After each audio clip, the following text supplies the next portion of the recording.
Hello, welcome to the video. First off, I just want to apologize. I am outdoors, which means there's probably going to be wind, and there's also an airport not too far from here, so planes fly overhead all the time. I apologize if the audio is not up to par with this video. So with that being said, I'm going to tell my experience with the Ouija board, and I just want to preface this video by saying don't ever play an Ouija board. Don't ever play an Ouija board. Do not ever play an Ouija board. It's awful. Just don't play. It is the truth. Curiosity does kill the cat, and I wanted to see if it worked because, I mean, everybody kind of wants to know if it works. There's a bunch of videos on YouTube about, like, you know, big YouTubers playing it, and everybody thinks it's fake. I can honestly tell you it is not fake. I'm not saying that all those videos aren't fake, but I can tell you from my experience that it does move. And it does answer your questions. As long as you're respectful, if you're messing around and you're, you know, making fun of whatever it is, then it may not work for you. But if you are respectful, you go and do it, whatever. I'm not telling you to do it, I'm just saying it does work.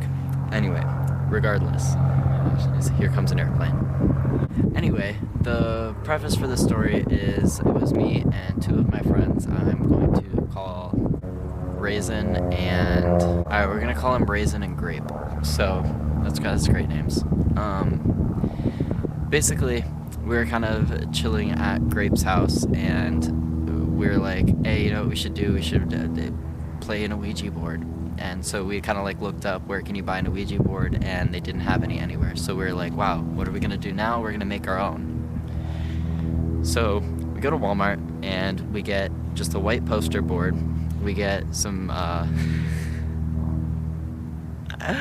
we get a sheet of glittery stickers to make, you know, the letters and everything to actually make the board.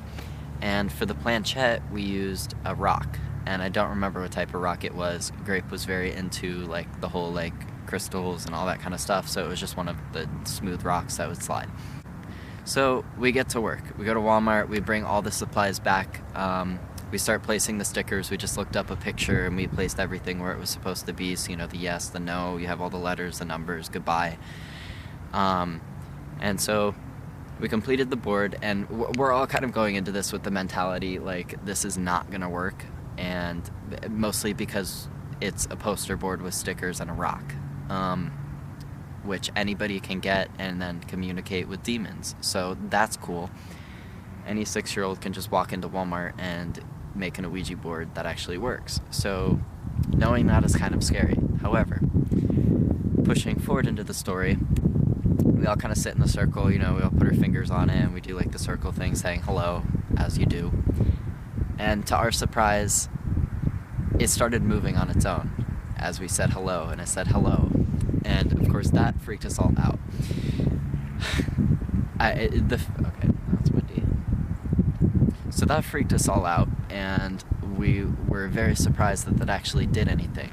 Now, to previously mention, his room, meaning Grape, we've already sent some weird stuff in there and like had like weird feelings about like his house and stuff like that, and I've always been really sensitive to like stuff like that. Like if you've seen my sleep paralysis video, I've had things talking to me in another language while I'm having sleep paralysis, a language that I don't even know, in a demonic voice. Like, I've had weird stuff happen to me when it comes to like demonic stuff, or if you want to call it, you know, whatever you want to call it, paranormal, anything like that. I call it demonic because, to be honest, I don't believe in ghosts. I believe in demons.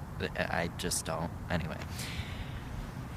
So it says hello, we ask it its name, and it says Mont Dumont, and of course that was a little bit comical because what kind of name is that? So we ask it when it died, and it said I don't remember the exact year, but it was the year that the Ouija board was actually created. We later found out. We didn't know what year the Ouija board was created, and it said that that Dumont was French, and that it died in Germany during a war, and so the Ouija is actually a combination of French and German, which we later found out. we meaning yes, and ja in German means yes. So basically, that's why we think it was lying, is because we later figured that out. We put all the pieces of the puzzle. Another airplane? Are you kidding me? So basically,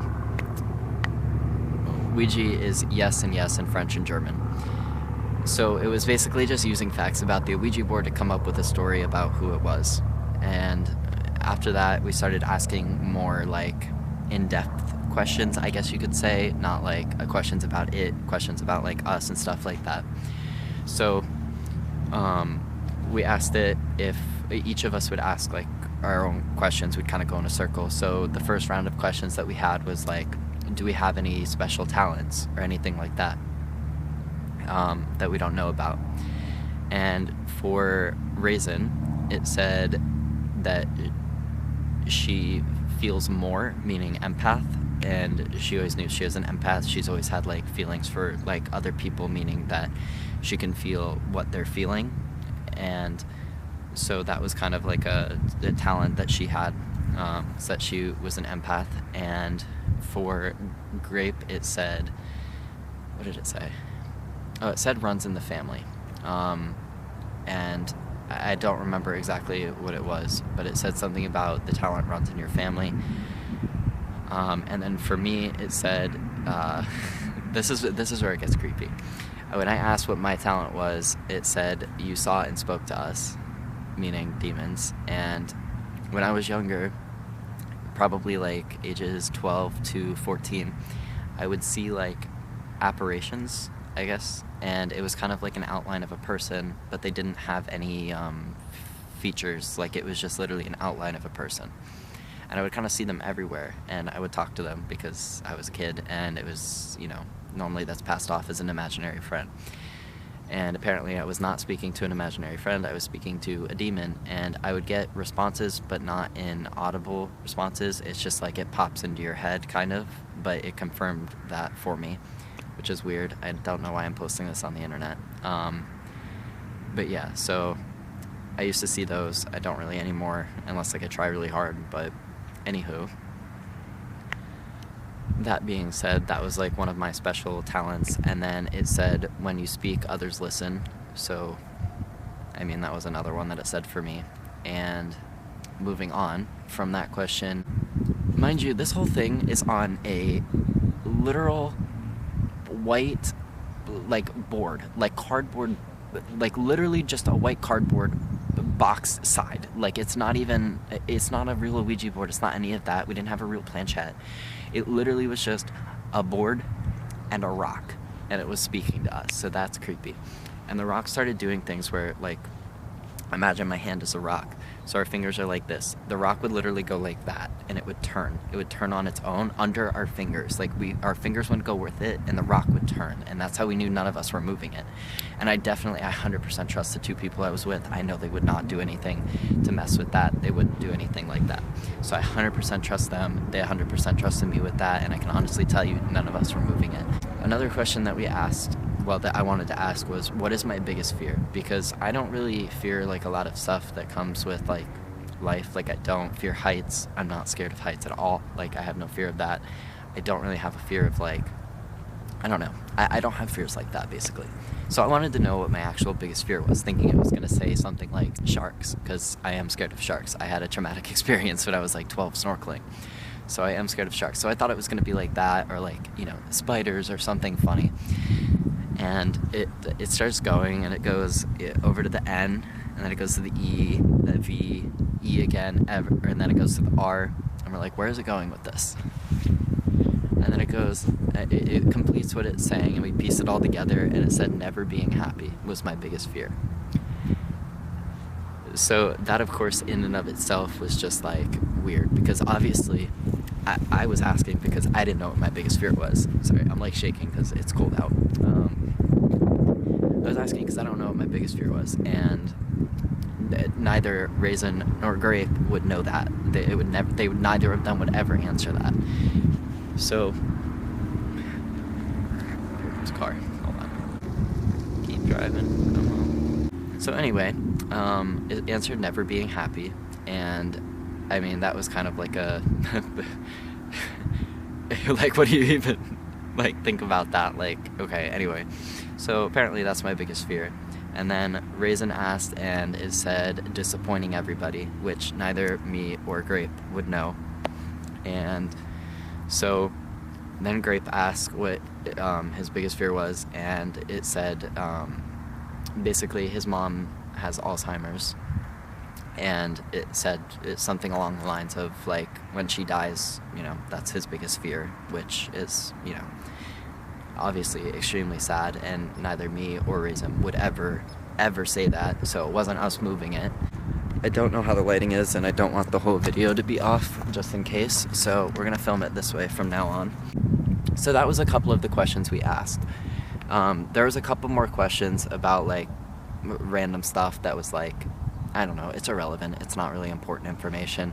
It was just kind of like weird questions, like, are there aliens in Area 51, or like stuff like that, or like, are there aliens or extraterrestrial life, and kind of things like that we asked. So it was just like whatever, and it said no, there's not aliens in Area 51, but that there is extraterrestrial life. And I don't know how much I believe that, but the other ones I definitely can say are 100% true. So at some point it said something along the lines of, like, you should go, and we asked why, and it said that there are many listening. So that's when we started to kind of get, like, weird feelings about it, and we were like, okay, yeah, we should probably go. If there's, like, many listening, meaning many demons, many whatever you want to call it, listening, that's not good. So we should go, and we did. We said goodbye, and that was kind of it for that. And after that, though, the way you have to get rid of an Ouija board is, well, at least one of the ways, you're supposed to cut it into 7 pieces, and then you're supposed to go bury it with the planchette being, like, a certain amount of feet away from it. So later that week, we went back, and it was just me and Grape this time. Raisin was at school. So basically, I cut the board into 7 pieces. Now, technically, the board was not mine. It belonged to Grape because he bought it. He bought, like, it was his stone. It was his money that bought the actual cardboard piece, and it was his money that bought the stickers. So it belonged to him. Weirdly enough, I cut the board into 7 pieces. Not even, probably 5 minutes later, Grape started throwing up. That was weird in and of itself. Gosh, it is so cold. My hands are so cold right now. They're, like, freezing. So, anywho, so anyway, I cut the board into 7 pieces. He started throwing up. That was not good, obviously. We don't know why. It could have been maybe something that he ate, but that would be weird considering we both had the same thing for dinner. We literally both had the same thing. So if he got sick, I would have gotten sick too. Anyway, so we drove to the beach, and we started, oh man, it's gonna be windy and the audio is gonna be terrible. So we drove to the beach, and we buried the board, and basically I was going to wash off my hands down by the water, and I was walking down, and then I remember earlier how I mentioned that I used to see, like, the outlines of people. Well, I saw that, but there was a good between probably 13 to 15 of them just standing by the water. And I mean, you can take that with a grain of salt if you want. You don't have to believe me about that, but I know what I saw, and I know my experience. So yeah, I got a little freaked out. We went back to the car. I mean, we both knew that, like, they can't hurt you. They can't, like, do anything. They just kind of watch or, you know, I don't know. Anyway. So we got back to the car, and we drove back, and that was the end of that. That was pretty much the story. Like I said, there's more questions that we asked, but it's just stupid questions. Like, they weren't relevant, they weren't whatever, but those are, like, the creepier questions. Anyway, I hope you guys enjoyed this video. If you did, make sure to leave a thumbs up. If you want more stories like this, I have a lot of paranormal stories, and I have a lot of, like, weird demonic stuff that's happened to me. I get really unlucky with that kind of stuff. So